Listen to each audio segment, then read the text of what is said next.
साखर कारखाना लवकरच सुरू होणार असून कारखान्यासमोर डेरगे भरो आंदोलन करून हातातोंडाशी आलेला घास मातीत मिळवू नका असं आवाहन करून शिसाका चेअरमन माधवराव पाटील यांनी आंदोलकांना उत्तर दिलं आहे। जिल्हा बँकेचा कर्जाचा डोंगर फार मोठा म्हणजे 132 कोटींचा होता। एवढे पैसे भाडे करारातून येणाऱ्या पैशातून परतफेड होणं शक्य नव्हतं।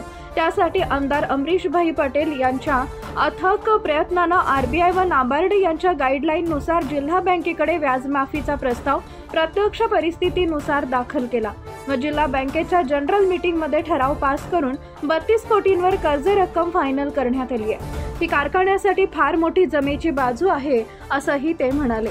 अक्षय तृतीयेला काही आंदोलकांनी साखर कारखान्याच्या प्रवेशद्वारांवर डेरगे भरो आंदोलन केलं। तसं पाहिलं तर या आंदोलनात शेतकऱ्यांचा कळवळा कमी व श्रेयवाद घेण्याची धडपड अधिक दिसून आली असंही त्यांनी म्हटलंय।